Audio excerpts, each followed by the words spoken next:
Today I'm going to talk about the Emerson CQC-15 model and how it turned out the way that it did.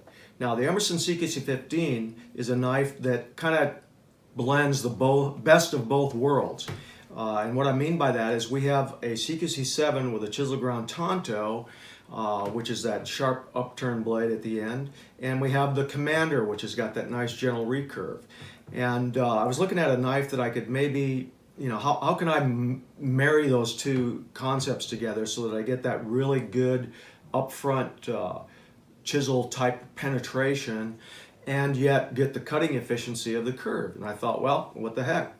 Why don't we put a tanto type end on the blade, and then rather than having a straight edge right here, we put a curve on it. And lo and behold, the CQC-15 design.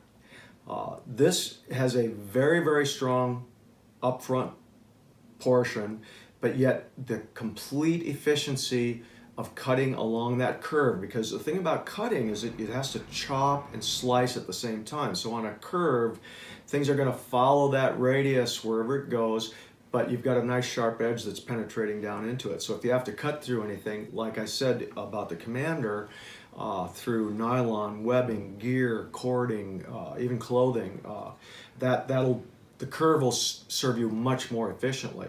And again, nice strong choil up front in case your fingers jam up. You're not going to hit up on the blade.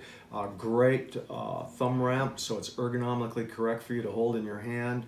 And of course that wave feature that flips that blade open the minute it comes out of your pocket.